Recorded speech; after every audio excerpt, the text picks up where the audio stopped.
Inversion? Conditionals. Conditionals with inversion. Did you know that we could use inversion with conditionals? No, I totally didn't. Well, you can, and you need to know this for the C1 Advanced Cambridge exam. I need to know it? You need to know it. My name is Toby, this is Smash English, and here is everything you need to know about using inversion with conditionals for the C1 Advanced Cambridge exam.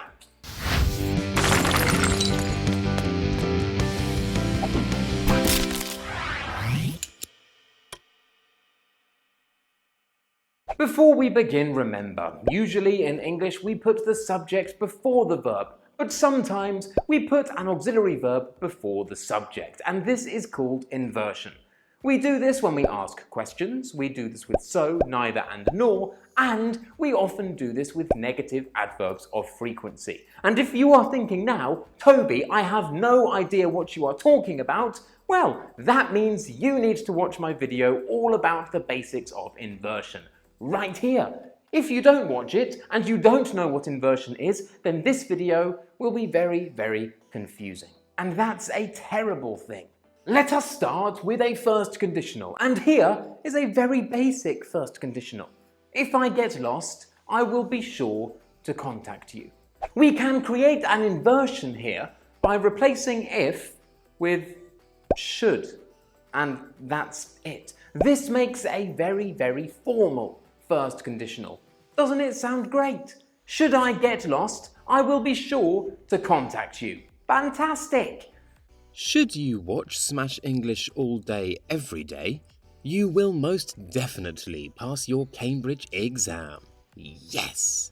Oh, and should you need to learn more about the first conditional, I have a video all about it right here. Ciao ciao, Smash English Head Office, Monica speaking. Oh, hello, good afternoon. Would it be possible to speak to Toby, the CEO, please? You'd like to speak to Toby? Okay, sure. I'll just put you through. Monica, no. Why? It's Duke. He's been phoning every single day asking for a job. Oh my God, gross. Don't worry. I'm very sorry to inform you that Mr. Toby is in a meeting right now, but should you require any further assistance, maybe I could help. No, that will not be necessary. I'll try again tomorrow. Bye. Ew. Can't you just block his number? He uses a different number every single time. Monica, I don't know how he does it. We can invert second conditionals too.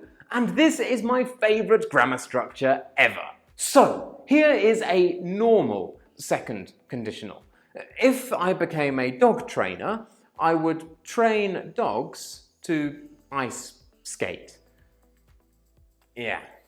I have used the second conditional here because I think this is a very unlikely future situation. I will never become a dog trainer because I lack skills and basic talent. And this is why I teach my own language. Oh, and should you need to learn more about the second conditional, I have a video all about it right here. Now, before we talk about inverting the second conditional, we need to understand another grammar structure that we can use in the condition clause, the if clause of a second conditional. Instead of saying, if I became a dog trainer, if plus subject plus past simple, we can say, if I were to become a dog trainer. If plus subject plus were plus to plus infinitive. This gives us, if I were to become a dog trainer, I would train dogs to ice skate. I think this is a fantastic structure to use in your C1 Advanced Speaking exam. And we haven't even started with inversion yet. Amazing! This video is great! And Toby, what do you think you will be doing 10 years from now? I don't know, but if I were to speculate, I would say unemployed and begging for money. Which brings me to my favourite subscribers, Mariana and Valentina. Mariana and Valentina made my sad and lonely life a little bit brighter by donating to the channel. Ho ho ho! Thanks a lot, ladies. I love you both.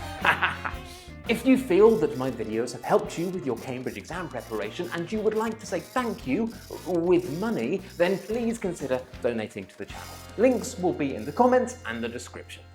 Yeah, thanks girls. Because of you, Toby can pay me. No, it's my money. Give me my money.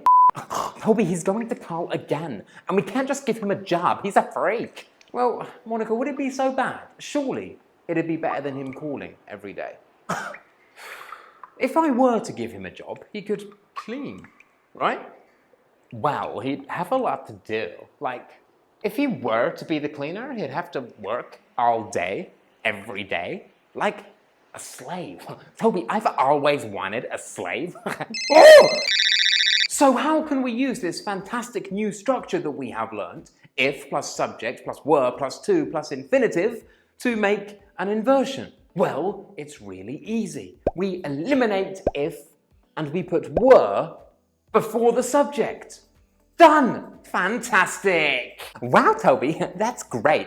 It's really easy and it makes me sound intelligent. So, let's look at some more examples. I love examples.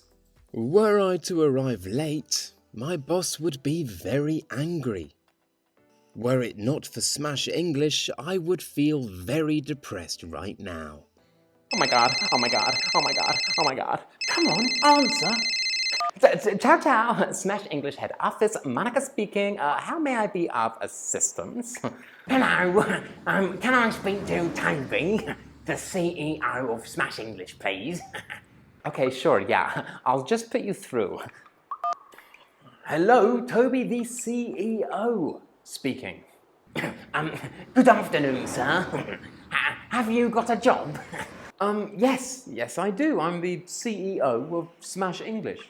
Oh, okay. Bye.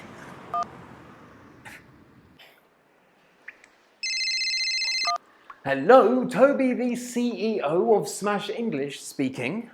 Hi, sorry. I meant, have you got a job for me?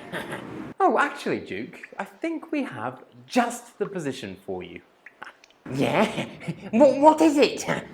You could be the official cleaner of Smash English's office. Because, Duke, it is absolutely disgusting here. And we haven't received enough donations yet to upgrade. Do you know what I mean? Okay, yeah, sure, I can clean. Were I to accept the position, when would I start? Now? Okay, coming by. Yes! Oh my god, Toby, this could be a big mistake. Well, should he be too annoying, we can just fire him, right? Yeah, good point. You're the boss. Yes, yes, I am. And finally, we can use inversion with third conditionals, and this is my favourite grammar structure of all time. Here is a very basic third conditional. If I hadn't found Smash English, I would have failed my B2 first exam. Very, very true.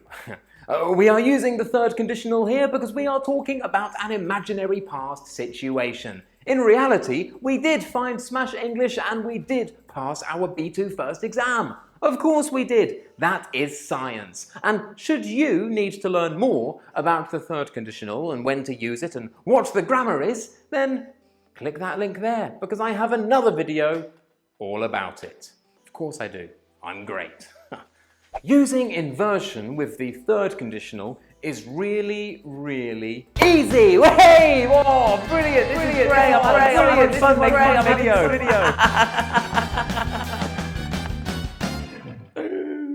Instead of using if plus subject plus had plus past participle, we use had plus subject plus past participle. Yeah, seriously. It's actually easier than the usual third conditional. Had he subscribed to Smash English, he wouldn't have failed his Cambridge exams. Oh no.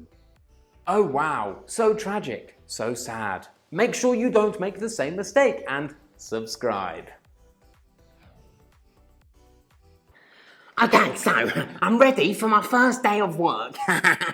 Duke, you cannot use the laptop. Only the CEO gets to use the laptop. Jesus! I'm cleaning the office, Toby. Look, Much better. Oh my god, wow, Duke, this is great. How did you do that? Oh, shut up, Monica. Duke, stop it. The viewers think it's real. But Toby, it's not. Look. What are you doing? Stop. Okay, fine. Oh my god, Duke, I look so ugly in green. I'm like having a panic attack right now. Duke, make it stop. Duke, had I known you were going to do this, I wouldn't have given you a job, you idiot. Now get out. I don't want you anymore. Oh, you're fired. CEO.